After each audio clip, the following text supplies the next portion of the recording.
This conference will now be recorded. Hey, once again, thanks everyone for joining. And my name is Adam. So in this session, I don't want to just keep it like a regular demo, like how others would do. So rather than that, I want to talk more about what are the latest trends in the DevOps for 2021, and how do you see that, how the market is changing in terms of tools and technologies in DevOps. So let's try to understand that first, and later on, let's understand what is that needed from each one of you to get adopted to this. So that is where what you have to learn, how you have to learn, we'll go through that at the later part of the session. Now we all know, and we've been hearing a lot on what exactly is DevOps, right? So let me not spend time again on talking what is DevOps, but let's just think from a broader perspective. What is DevOps? So typically, DevOps is not about tools or commands. So in simple, DevOps is a culture where all of us are expected to take more responsibilities and help an organization to achieve their business goal. So this is where, if you see in the market what's happening, the regular way of working is going away. So you can't just be a developer, you can't just be a QA person, or you can't just be a support engineer or a database administrator or a system admin. So you have to take up some additional responsibilities along with your existing profile, right? So that is what an organization is looking at. So from that way, what are those additional responsibilities that we should be able to take it up so that we can grow in our career? So that is what the whole concept of we understanding what are those trends which the market is expecting. Now, to understand that, let's again take a step back and understand what exactly is an organization's business need. Okay, now so far until 2020, if you ask me, every organization were looking at a couple of things where they used to say we have to improve quality, and then we used to say that we have to ensure there is a cost cutting so that we make sure with lesser number of people, how do we ensure we deliver everything in a better way. And then we also were talking about how do we make sure that any kind of outages that happen in an organization can be reduced. So that was to be the goal of organizations until 2020. But now when we start moving towards 2021 or further, the goal of an organizations are changing. Okay. So from that way, the very first goal, what organizations are looking forward is how do we make sure that whatever the work that we are doing within an organization, it has to be rapidly increased. Now, what do you mean by that? Because as an organization, the major goal what they have is how do we deliver a service or a product or a release to a customer as soon as possible. So continuous delivery is being one of the major goal that every organization is focusing on. So when we say continuous delivery, it is not just that any one person should work, but eventually if you drill it down, each and every person in the organization has to focus on working. In that way, a developer has to focus on continuous development. A QA has to focus on continuous testing. A person who is doing operations has to ensure that he monitors the applications or services continuously. And if you are more into support, how do you ensure that there is a continuous support? So there is a continuous word being added to every work that we are doing, because we don't just want one person to work and other person just to get a problem and then solve. Instead, all of us have to understand that the goal for an organization has been moving towards continuous delivery, for which each and every one of us have to make sure how quickly can we deliver. So being a developer, how quickly can you ensure you can write code?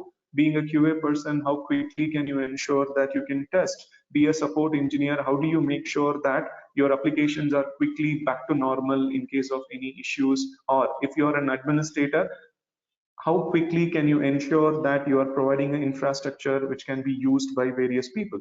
So this is where to understand that an organization needs speed in each and every area of our release or our activity that we are doing.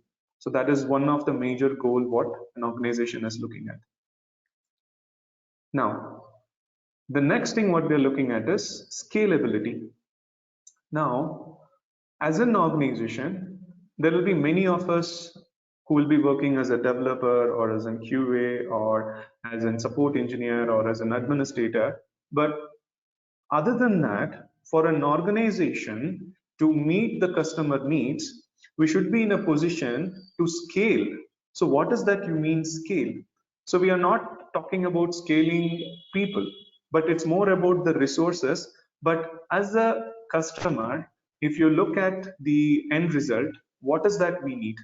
Okay, now if a customer suddenly comes up and says that, hey, I have some new things to purchase, or instead of 10 people, hundreds of people are logging to your website and trying to access. So right from your infrastructure to the service, whatever that you are giving to the customer, everything has to be scaled.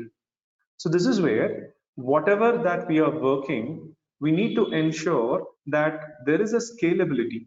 Okay, so that means now when I'm trying to release, assume one product in 1 month, and for that I have some amount of resources and I have some amount of infrastructure management. But suddenly, due to the business need, your business has been grown 2 times or 3 times, then there will be an immediate requirement for an organization to support that need. So for that, there will be a lot of places where we have to think how can we scale, because we cannot wait until a couple of months to say that, okay, right now I don't have the ability to scale my service, because it is not just about scaling your infrastructure, you have to scale your service, right? So that is when it will be a business goal for an organization to grow, because they can grow only if they also scale their services. So for that, as an organization, they also have to think on whatever are the possibilities, where, whether it's an infrastructure or a service, how do we make sure that it is scalable so that we can meet the growing business need. All right. Now, the third one, what we have is security. Because when we are talking a lot about scalability, and for this, obviously we would be moving more towards a cloud infrastructure, because we know our on-prem will not be a scalable infrastructure. So this is where the major reason why the industry is moving towards cloud is scalability. But the other side, which an issue would happen, is when you are trying to move all your applications, data, and service from on-premises to cloud, what about the security? Because when we say security, security is not just for a customer to access, but also from our day-to-day work, what we do, right from the development, we need to make sure that our code is secure, and whatever the final product that we generate, we also have to scan them and make sure that whether there is any vulnerability in it and try to fix. And not only that, we also have to make sure that there is a security enabled at each and every layer of our software development, testing, and deployment. So that is where, for the industry in 2021, the other major requirement which everyone is looking at is how secure is your application, and how can you scale it to meet a business need. And all these things you should be able to do within a given time, because I cannot say that I will be doing one after the other, because if you're trying to do, you will not be able to do a continuous delivery. So this is the major goal which every organization is moving towards. And finally, which is one of the standard goal which a company will keep, is the automation. So the fourth point which we have is whatever work we are doing. So company is expecting more and more automation to be done. So only when you add automation to your existing work, what will happen? You will be able to spare more time, right? So whether you are doing a development work or a testing work or a support work or a administration work or a release work, if you do automation in it, you will be able to save more time. And when you save more time, you will be able to take more responsibilities. And that's another important goal which an organization is trying to focus.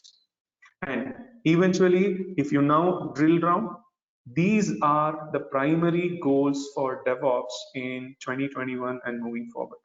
Okay, so now if you say, why is an organization moving towards the culture of DevOps?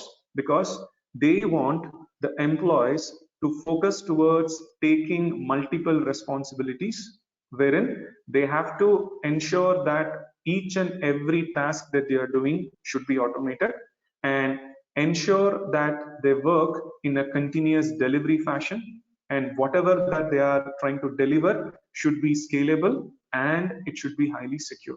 So this is what an organization is looking at. And now when we are going to join an organization and start working in the DevOps culture, then what are those best practices, or what we call it as trends, which is needed to help us achieve these business goals of an organization, which is what we need to understand.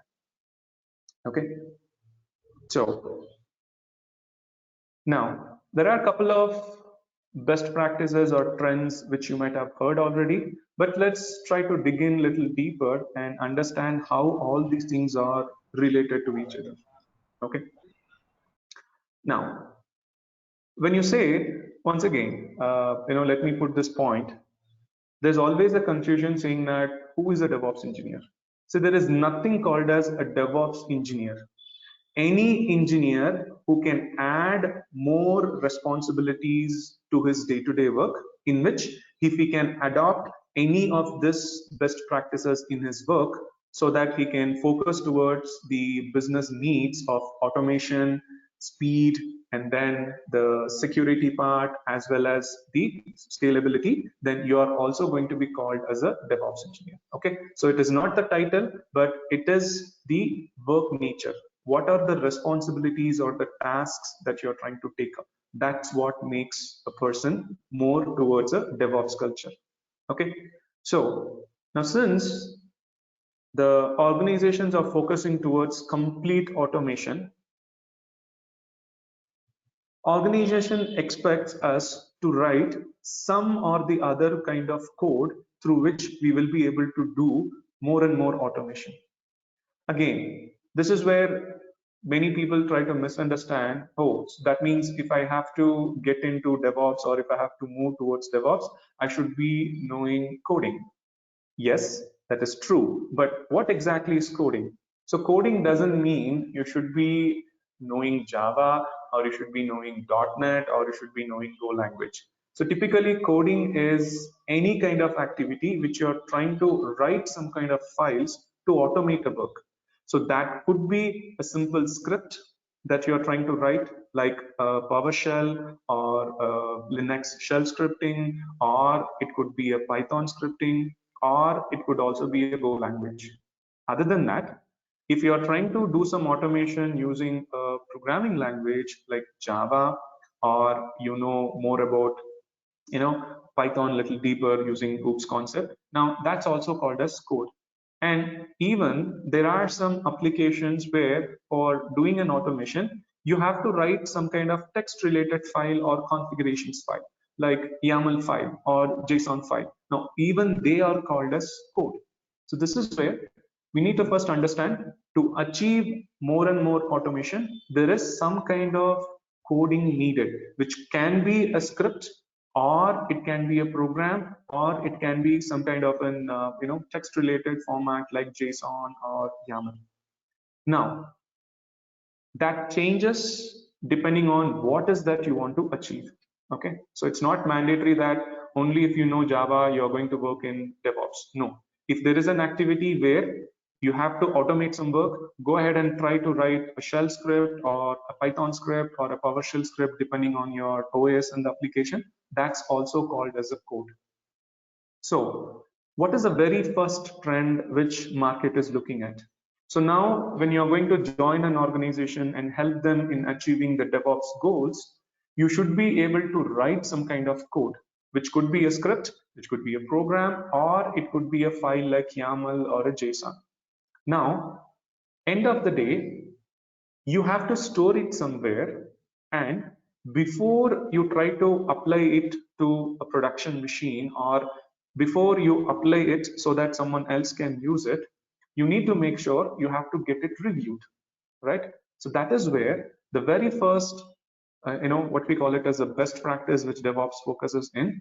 How do you use a version controlling system using which you will be able to achieve that the code that you are trying to write is stored in a centralized location, and anything that you write as a code, you should also be getting it reviewed before you put it into actual use. So that is where there are a lot of tools around it. Like earlier we used to have Subversion, and now things moved completely to Git, right? So that way there is again two sides of it. One is the client side and the other side is the server side. For example, if you say Git is the client side. And what is the server side of Git? So you have Bitbucket, you have GitHub, or you have GitLab. So that's how it is mandatory that each and every one of us understand how do we write code, where do we store it, and as a best practice, how do we get it reviewed? So that is where it is mandatory that whether you write a program or you write a shell or a Python script or you write a JSON or a YAML file, you need to know how does the version controlling system happens, because you are also going to work towards continuous development. So remember, it is not just the developer or a programmer who should be following, but for us to support the automation, one of our goal in our DevOps, we also need to write some kind of code. So that is where it is mandatory that we also follow continuous development. Okay. Now, what's next? So let's say you have written some kind of code to do your automation, but so far, as we were doing development or we were doing testing or you were doing some deployment or support work, our responsibility was only to take care of a testing or development or deployment or support work. That is what we used to do.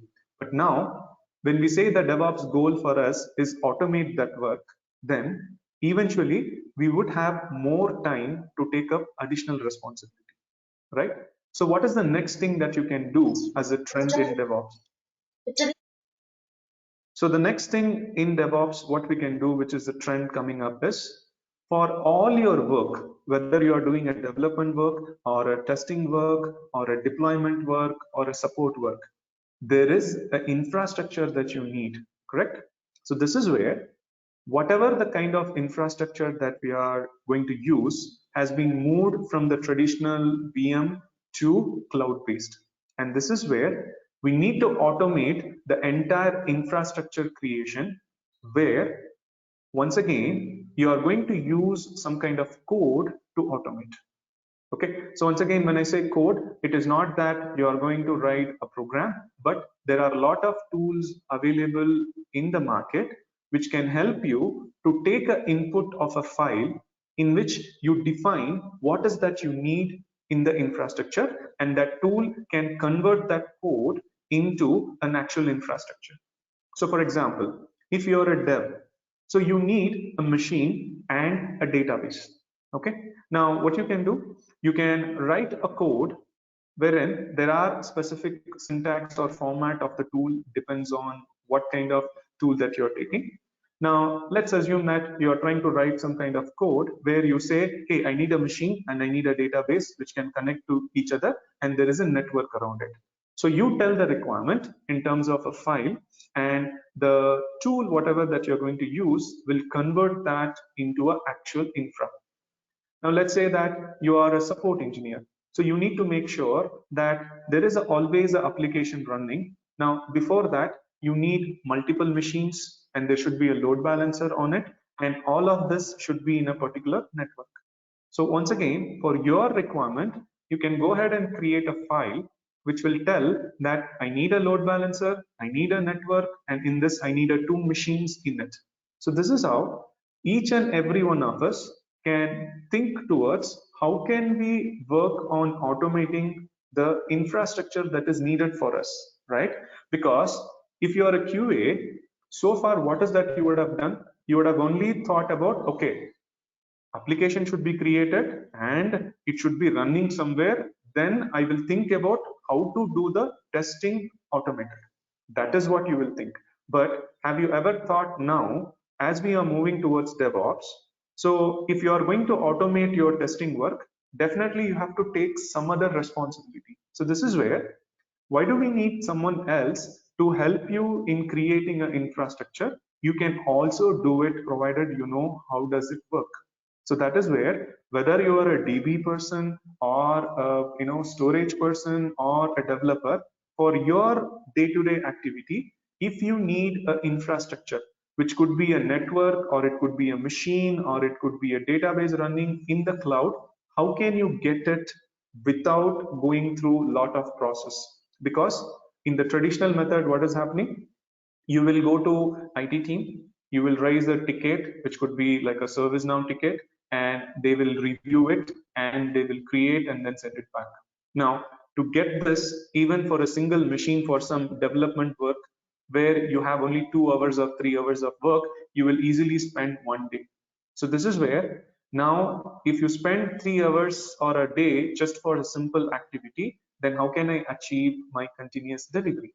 So that is where the second best practice or the trend which is moving towards is, organization is working on a concept called infrastructure as code.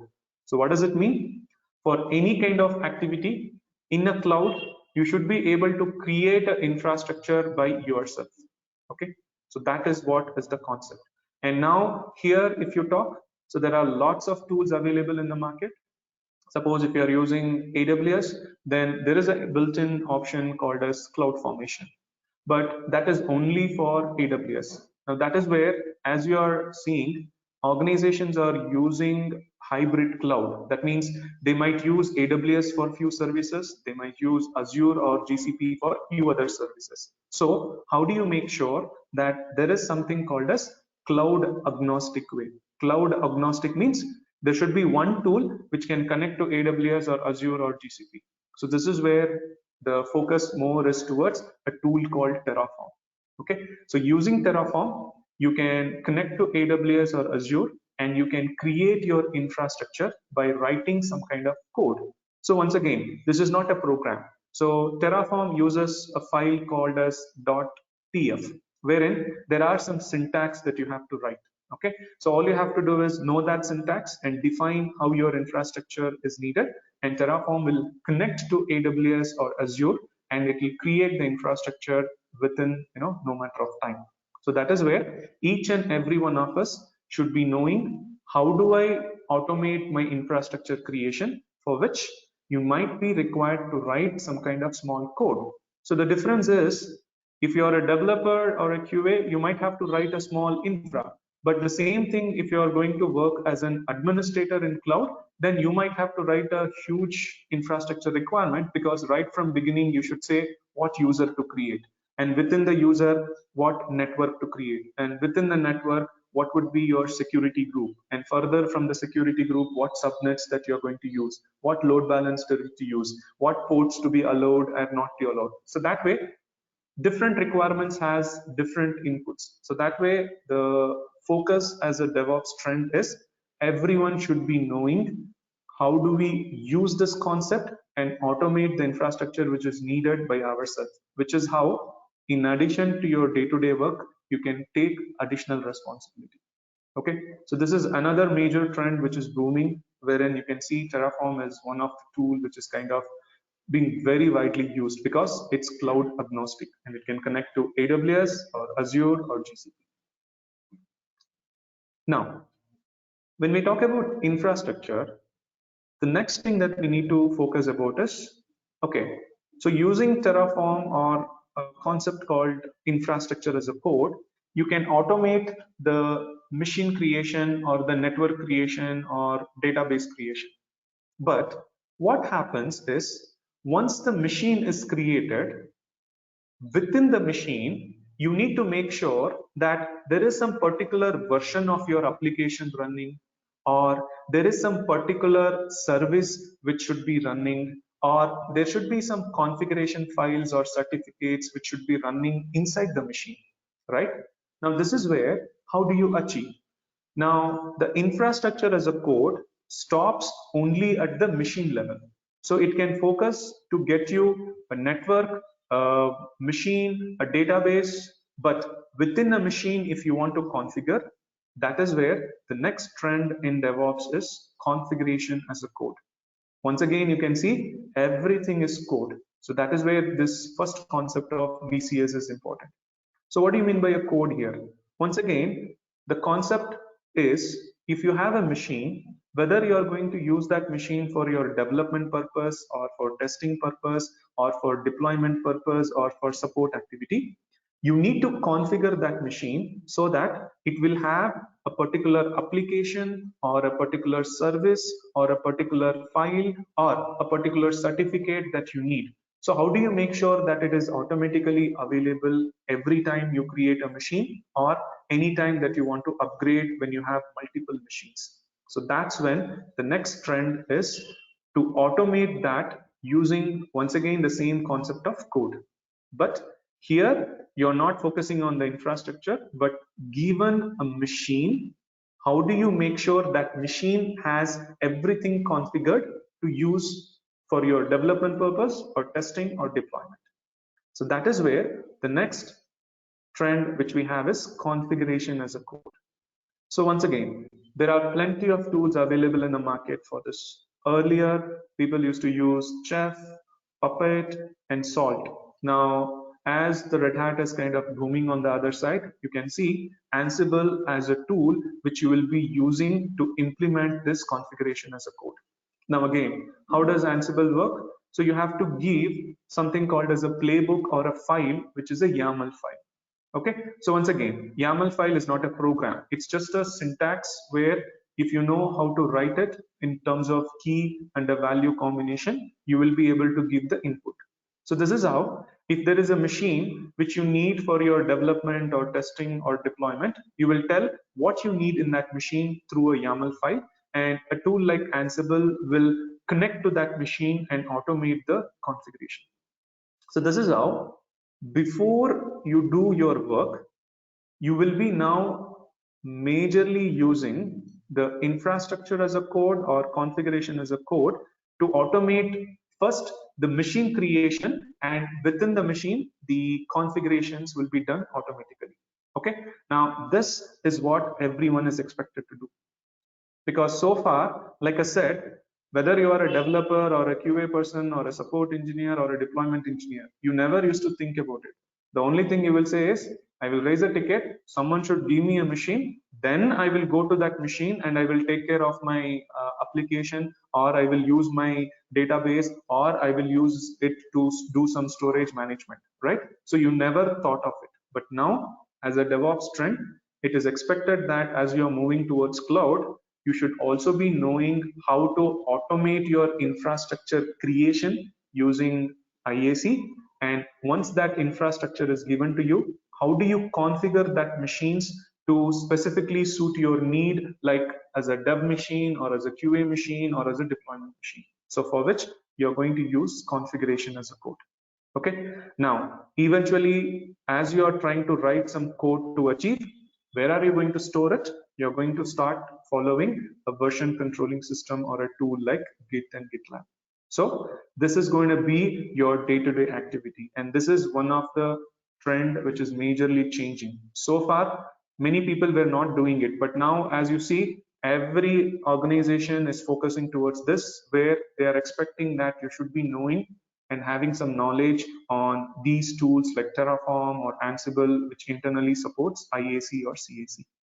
Okay, so these are some of the trends that you need to start following. Okay, now what else after this? So now you know how to create your infra on cloud, and you would be also knowing how do you configure the machine given to suit your day-to-day activity. And then the next work, what as a trend in DevOps, is continuous integration. Now this is where it's majorly focused that when a developer is writing a code, and eventually he will also be using the same version controlling system, But once the code has been written, how do we make sure that we create a artifact or a deliverable which can be tested? So once again, this was the trend which we know so far, for which there were tools like Bamboo, or there were tools like Jenkins, which is most popular. But eventually now the trend, what is changing is, you are going to use the concept of continuous integration not to just build whenever a developer modifies and give it to QA. But what is the next thing we are focusing? So we are focusing towards generating a deliverable or an artifact which can be deployed at any point of time. So that's the meaning of continuous integration now. Just to repeat, continuous integration is going to be a process where at any point of time, you are going to generate a deployable artifact. Okay, so what is that you are going to deploy? You should be able to generate it and keep it ready. So that way, whether a dev wants to test it, or whether a QA wants to test it, or whether you want to put it into a UAT environment for some pre-production activity, or you are ready for your production, you should be able to take that deployable artifact and run it against your production. So that's the more importance of continuous integrations that people is looking at. Now, once again, here the traditional method of using tool like Jenkins is gone, because that has limited advantages. Now, when you're thinking about creating a pipeline to achieve a series of steps where you can generate a deployable artifact, now that is where you need to focus as pipeline. So internally, you might have heard about these words called pipeline as a code. So that is where, whether you are using tools like Jenkins pipeline, or whether you are using GitLab pipeline, now your traditional CI has been converted into a pipeline as code. Okay, so again, if it is Jenkins, you might be writing some Groovy based or a declarative based script, which is the code. And if you're trying to use a tool like GitLab, then you would be using once again a YAML file to achieve this CI pipeline. Okay, so this is where you can see once again the coding concept is coming. And now what is that we are doing? So as a CI, I'm not just trying to say, okay, get the build or take the code and generate the build and give it to someone. No, you are going to generate a deployable artifact. Okay, so that's the major focus of continuous integration. Now, once the output of the CI is you generate a deployable artifact. Now, when I say a deployable artifact, what are you going to deploy? Now that's where, in the traditional method, you used to generate a jar file or a var file or a zip or a tar, and that is what you used to copy to a machine and you are running. But is that scalable? It's not scalable, because suddenly now let's say you are working on an application where in production 1,000 users have logged in at the same second. So how do you support? So are you going to have 1,000 machines in which you will be manually copying your jar or your var and then you run? No. This is where, as part of creating the deployable artifact, so we need to focus towards a modern deployment mechanism. Okay, so that is where containers comes into the picture. So as soon as we say container, one of the popular tools that you do remember is Docker. So now what we have to do is, we are not going to just create a jar or a var and give it, but instead we are going to generate a artifact which is a Docker image. And this is the image which we are going to run it on different machines. So that way, as part of your CI, now you are extending, post creating your jar or a var, you are going to create a deployable artifact which is a Docker image. Okay, but does it stop there? No, because to obtain scalability, I cannot once again run the Docker image and convert it as a container on hundreds of machines, which is where on the next generation you see, for every deployment which you do using container or Docker image, you need a cluster wherein you will be using a tool called deployment orchestration.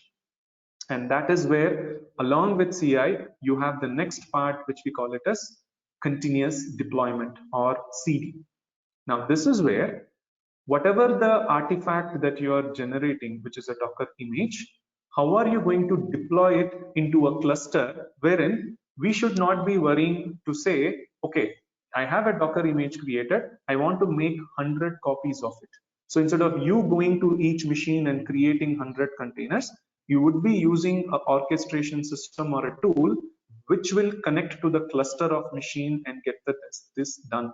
And that is where on the deployment orchestration, you have Kubernetes, which is completely popular. Okay, so that is where, as an output of what you are going to get in the continuous integration, which is a Docker image, you are going to put it on to the cluster which is running behind Kubernetes. And once again, is that so simple where I will use Jenkins and connect and run it? No, because when you say Kubernetes, the application can be a simple application or you will be having a microservice application. Now this is where, depending on the type of architecture, when you say deployment, it is not just that you are going to have an image which will have the jar or var, but to run that jar or var, you might also need another service, like it could be a streaming service, like you might have Kafka, or you might have a database which is needs to be run. Now those will also be as image. So this is where, for you to run your application, you might have 2 or 3 images which you need to run together. Now how are you going to achieve that deployment? Now that's where the next part comes into the picture, called continuous delivery. Now for this, you are going to write once again a code which is again native to the tool that you're going to use, using which you will be able to convert the Docker image into a package which is needed or which a Kubernetes will understand. Now that is where, if you understand, you are not just going to stop only by generating a jar or a var, but you are going to generate a Docker image and you are not going to stop there. Now from there, you are going to generate a package which will be deployed in Kubernetes, which is what we call it as Helm charts. Okay, so now by creating a Helm chart, your Helm chart becomes a deployable artifact. So now if I want to run anything in my cluster, what is that deliverable that I'm going to have? It is a Helm chart. So it is not the jar or var, it is not the Docker image, but the Helm chart. Now once again, if you see what is Helm chart, it is nothing but a folder with some YAML files which internally refers to which image to take. So that is where, once again, for this, you're going to write some kind of code. And where are you going to store the code? So again, you are going to store the code into a version controlling system like Git. Now this is where the new 2021 trend that you are seeing is, you are not going to use your traditional tool like Jenkins or Travis to create the Docker image and to create the Helm chart and to connect to the Kubernetes cluster and deploy. Because if you are trying to do, first thing you need to know is, we are not trying to just create a deliverable which could be an image or a Helm chart and run only in QA. You need to deploy it into QA. Then you might have a performance environment in which you have to deploy, and then you need to deploy it into a stage or a UAT environment, and then you are going to deploy it into production. So how are you going to do everything automatically? Your single tool like Jenkins is not going to help, because it is meant mainly only to support continuous integration.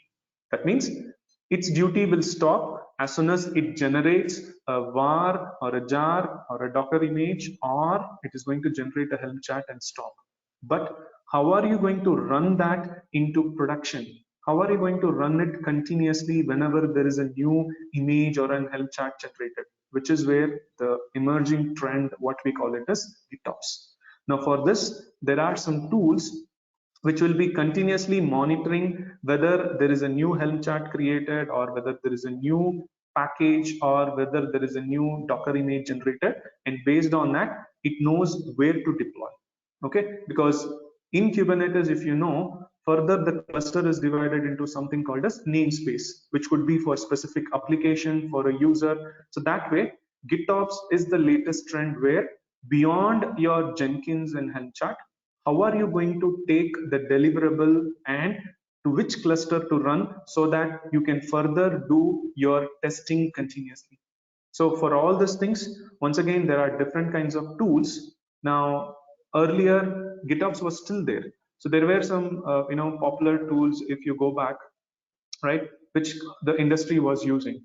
But now, as we are moving towards, we want to use a simple tool. Okay, now what are the some of the simple tools that we have to achieve GitOps? So you might have heard about Flux or Flux CD, or one of the other popular tool which is emerging, which is called as Argo CD. So that way, companies are trying to see how do we use such a kind of simple tool like Argo CD or Flux CD, using which you can automate the process of continuously delivering the artifact, whatever that you have, into a production cluster or a stage cluster or a QA cluster. Okay, so that is where, once again, for all this tool, you might have to write some kind of YAML file which will be stored into the same Git. So that is why the name is called as GitOps. So now remember, just by using Jenkins, your work is not done. You need to now ensure that you are generating a deployable artifact which can be deployed into various clusters so that you can further do an automated testing along with the deployment. So that is where the next most popular emerging trend that we have is GitOps. Okay. Now, by the time you do all those things, you should understand there are many tools that you will be taking care, and there will be many machines that you will be taking care. So it is equally responsible for us that we should also adopt a trend to monitor them continuously, right? Because what happens, people just say that, hey, I know how to use Jenkins, I know how to use Kubernetes, okay? But are you making sure your Kubernetes cluster is always running?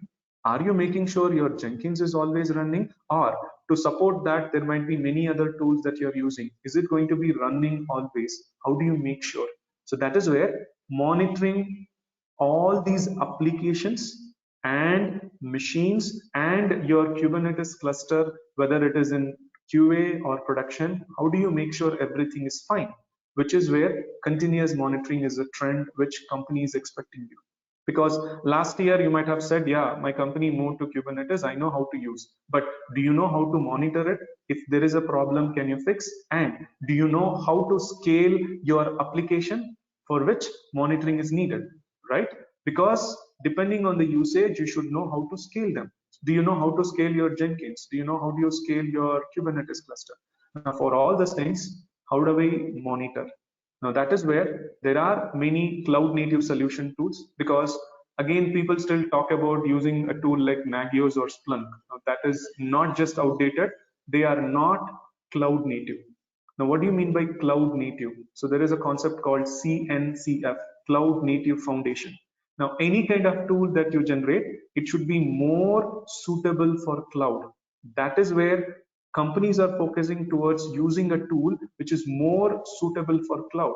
So that way, when you are trying to use AWS or Azure, and in which if you are going to use Kubernetes, using your Nagios or Splunk will not work. Now, out of that, some of the popular tools that you might have heard about is Datadog or Prometheus, right? So using such a tool like Prometheus, you can monitor your Kubernetes as well as you can monitor your application, as well as you can monitor any kind of machine that you use day to day. But eventually, when you say only monitoring, using a tool just like Prometheus will not solve all your purpose, because a tool like Prometheus is only meant to monitor and collect the data. But for that, in order to see the data or see the metrics over the past 1 day or 2 days or the past couple of hours, you need a better dashboard, or what we call it as data visualization tool. So that is where whenever you are using a tool like Prometheus, you will also use a tool called Grafana along with it. So now it is also necessary for us to know how do we monitor all these things using a tool like Prometheus, and with the help of Grafana, I will be able to see the dashboard, and At any point of a time, if there's a problem, I should be able to fix, or we should be able to know when do we scale our application or our cluster. Okay, so that's another trend which is quite important. Okay, now when you are talking about all this, the next one that we also have to think about is specifically on the Kubernetes or deployment. Because if you are going to now automate your Kubernetes deployment, you are also going to automate the infrastructure needed for it, and you are also going to monitor. But do you think every user will have access to every machine or every cluster of Kubernetes? No, because the whole point of GitOps is also coming towards this. We don't want the CI system to connect to Kubernetes. So that way, CI will generate the artifact and store, whereas a tool like GitOps will do the deployment. So that is where there is clearly not a single person will be doing everything. So that way, if a deployment or a container or a pod in Kubernetes is not running fine, or if there is an error or an issue in your application, how will a user debug? That is, how will a developer debug or a QA debug or an application support person will debug? Now for that, we need to collect the logs. Now this is where, how do you collect the log from a container which is running on multiple machines? So that's where, as the next trend which is related to the continuous delivery, you need to make sure that you will have a centralized log management. So you know, how do you collect logs from all the applications or the containers running in your cluster, and how do you store it in a place, and how do you query it? So that is where the log management, or what we call it as central log management, which is very important. Because you cannot now just only say, hey, I have taken care of Kubernetes cluster, I have monitored, okay, but I have an issue now, I want to see, where should I go and see? Not just others, yourself also needs to store the logs of your application, which is where the log management is the next trend. Now, again, there are many tools available in the market, but are they cloud native? So that way, the one of the most common or the preferable tool which you see in the market, which is more native to the cloud and to Kubernetes, is EFK, Elasticsearch, Fluentd, and Kibana, wherein from each and every machine running in your Kubernetes cluster, the tool called Fluentd will collect the data and it will store in Elasticsearch. And again, Elasticsearch is more like a NoSQL database. Now, can you see content directly? No. So this is where, for visualizing the data of log, there is a tool called Kibana. So there is a combination of 3 tools where you will be achieving your log management.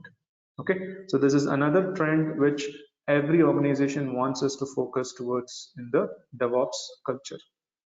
And final emerging topic or the trend what we have is security, because we are talking about so many automation, so many tools. We need to make sure, if you go back in the previous slide, I said organization's main goal is how do you make sure there is security right from the beginning of your development to the deployment. So this is where security is not just to tell how you are going to connect to a machine and who should be doing the deployment or who should be accessing the cluster, but there should be a security at each and every level.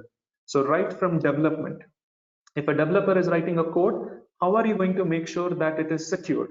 So you're going to follow some concepts like code coverage, or you're going to ensure something called as static code analysis and ensure that there is no vulnerability in his code. And not just that, sometimes they might be taking some third-party code and or open source code. Now, how do you make sure that your code doesn't have any such vulnerabilities? Then, in addition to doing things like static code analysis, you will also have to scan and ensure that there are no threats or vulnerabilities in the code. So there will be another type of scanning which we generally call it as DCA, or vulnerability scan against your source code. Okay. Now, is that the only thing you're going to do? No, because as part of your development, you are going to do code coverage, you're going to do static code analysis, you're going to do vulnerability check. But later, when we generate the image, which is the Docker image, or when you're generating the package like a Helm package, which is what will be a deployable artifact, how are you going to make sure that it is proper? So that is where you also have to make sure that you are going to scan and check there are no issues or threats or vulnerability in your Docker image or in your packages. So which is where now security is most important. And not just that, the concept of GitOps itself emerged because we don't want a tool or a system like CI to connect to deployment. So CI should stop at a place where it generates a deployable artifact, whereas there should be a separate CD system which should take that and it should be deploying into the cluster. So this is how not everyone will have access to the Kubernetes cluster. Okay, so people would say, how do you use Kubernetes? You take Jenkins and you run some command called kubectl apply. No, that is not going to happen because of security reasons. Okay, now here organization is not just making sure to scan your source code or scan your images, but also to implement security best practices at various levels. So that way, who should be accessing Jenkins? Who should be accessing the deployment cluster or Kubernetes? Who should monitor? Who should create the infrastructure? Everywhere there is security applied. So such a kind of concept is what we call it as DevSecOps. So DevSecOps is not something different, but it is part of each and every process or a best practice in which you're going to make sure security is there. So how do you do? Now, as I said, there are tools like Checkako, SonarQube, or you might have Sonatype for doing your vulnerability scanning. And if you talk about using scanning tools for your Docker images, there are tools like Harbor or Claire which can do it. And on top of it, you follow best practices like if you go to cloud, for example, in AWS, you have IAM policies using which you will ensure who should work, who should not work. Same way, let's take a simple Jenkins. How do you make sure that everyone doesn't do everything on Jenkins? Then there is a different plugins where you give a metrics based authorization on whether a user should just create a job or he should be just running a job. Same way, when you talk about Kubernetes, can anyone can go ahead and run? No, there is something called as RBAC, a role-based access, wherein you can choose who should be given access to run certain objects and who has access only for read-only. So that way, DevSecOps is a security-related process or a best practice which you need to think from every tool. So that's where the other most important area which organization is focusing towards is implementing or adapting DevSecOps as part of all your best practice. Okay, now this is what an organization is looking forward. So with this, you will be able to achieve whatever is the business goal that we are talking about: speed, scalability, and how do you make sure that your entire application and service is secure, and you can definitely do everything in an automated way. So for which we have different set of tools. Okay. And finally, now how is that you're going to learn all these things? So when you learn, it's not possible that you take everything together. So first you need to learn what is agile concept. Why do you want agile? Because for doing a continuous development, whether you are writing a program or a shell or a Python script or a YAML file or a JSON file, you need to know how do you get it code reviewed. You need to know how do you do parallel development. So this is where understanding the agile concept in which you're going to take the day-to-day activities divided as a scrum or what we call it as a sprint and try to help the organization to achieve your coding for automation or for development for application development at any point of time. Now, in order to achieve your actual continuous development, so you have to start using tools like Git, which is client side, but on the server side, you should be knowing how do we use a tool like GitLab or GitHub or Bitbucket.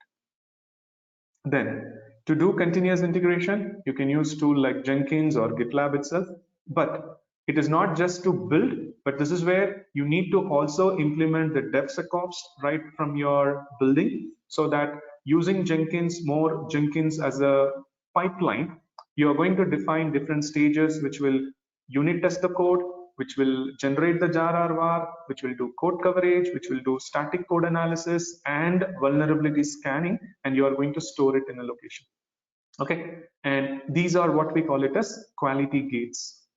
Now, on the next step, we are not going to just deliver your jar RVAR, which is where I said you're going to create a deployable artifact for which if you're going to generate a Docker-based image, then you should be knowing how to generate the Docker images, as well as if a container is running, how do you manage them using your Docker. Then GitOps. Now, once again, as I said, are you going to take the Docker image and run? No, there is a cluster, right? Like a Kubernetes cluster for which you need to generate Helm charts. And on top of it, you're not going to use Jenkins to do this. Then there are different tools that we have like Argo CD. So this is what is going to do your deployment in dev, QA, or production. And further, we need to know how do we manage our orchestration cluster for which we are going to use Kubernetes. This could run on your VM, or preferably it could run on your cloud like AWS or Azure. But you should also know how do you do the log management so that as a user, they should be able to monitor it any point of time. Okay. And the next one is, okay, in order to do all those things, the very first point that you need is you should know how to create infrastructure. For example, tomorrow there is a new project coming. You need to know how to create your machine, which can be used for a dev purpose or for a build purpose or for a deployment, or to add it into your cluster in Kubernetes. So that is where infrastructure as a code comes into the picture. And Terraform is the tool which is more cloud agnostic. And then comes configuration as a code, because just by creating a machine, it is not sufficient. We need to know how do we automate the configuration of a machine to have a particular application or a package or a service running in that machine. So which is where you are going to use more of a latest tool called Ansible. And finally, if you look, so you have machines, you have applications, you have cluster, you have container. How are you going to monitor? You're going to use more of a cloud native solution like Prometheus and Grafana to monitor all of them. And finally, what you need to know is, where is this running? So this is running completely on some cloud. So that's where you need to know, at least to some extent, on how does the cloud work, in which how do you create your machines and how do you run this application so that you can do so much of automation, which is where preferably one of the popular cloud what we have is cloud AWS. So by using AWS, how are you going to create all this and how are you going to run all this is also an important task, right? So it is like a simple question I can say. You can say that, hey, I know how to operate operating system, I know how do we change everything, but a simple question comes is, okay, do you know how do you switch your user in your Windows or in your OS? Do you know how to log out and log in? Now if people say that no, I don't know, then that's going to be a problem. The same way, knowing cloud doesn't mean that you have to be an administrator, but for your day-to-day activity and so much of operations, have you used cloud? And do you really know how to use cloud to do so much of automation? That's what an organization is looking at. Okay. So finally, coming to the point. So what is that we want to give? So unlike others, we don't want to just give you a 30 hours course or a 40 hours course, which will just talk only from the top level. And when you start going to interview, you know what is the problem that you're going to face. Because nowadays, because of the trend that is changing in the market, as we have seen, people are not expecting, or an organization is not expecting you to just know the commands. So what is that they are expecting you to know? So they are expecting you to know all the trend which is latest, because things are changing. So they want people to take more and more responsibility. So that is where what we want to help you with is all the trends, whatever we are talking about. So we should be aware of this in such a way you can relate this to your current work, and you can say that this is how in your current profile you have used all these and you have given an automation. Okay, so that's the focus, that we are going to have a complete packed 8 weeks of training, wherein every day we are going to take 2 hours of training in which we will learn everything that is needed from the scratch to an advanced level, including the latest concepts. because I don't believe in talking about old technology which we know. So what you should be focusing is what is that an organization is looking at? What is the latest trend? Because if you are expecting a better career profile and you are looking for a high paid job, or down the line for the next 5 years, if you want to know how your career path will be, then you should be knowing all these trends. And that's the focus of what we are trying to do in this program. Okay. Second, how are we going to teach it? So like I said again, we are not going to just talk about commands. Oh, there is Terraform will run like this, run this command, you will get output. No, because when you go to a company, they are going to ask you, how did you do this? What is the best practice to achieve? So that is where, in order for you, for example, to implement infrastructure as a code, you should also know what is version controlling system. So this is where we focus completely on a scenario-based coaching. And what do you mean by that? We take a problem, and to understand that problem, how do you achieve a solution using a tool? So that's how each and every tool that we take is not only the tool, but prior to it, we give you the problem statement, why someone should use it, how you should use it, and when you should be using it. So that way, it will be very easy for you to understand. And when you go to an interview and try to give your knowledge, when they ask some scenario based question, you will be able to easily give them answer. So not to just focus on the command, but a scenario based approach.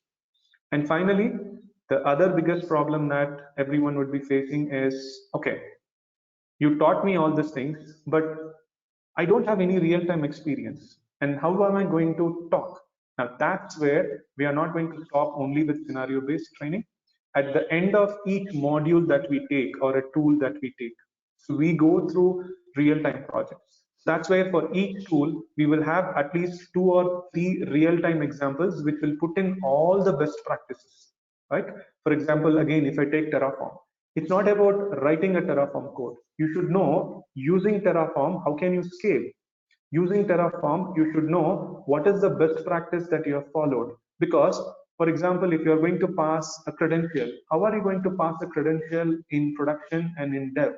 And at the same time, how can you reuse the code? So that level is what we are going to do, for which we are going to take projects at every module level, wherein as we move towards the course, you will be seeing many tools will be put together to get a particular project. So that's where you will be getting an end-to-end knowledge on how all the tools will be working. Okay.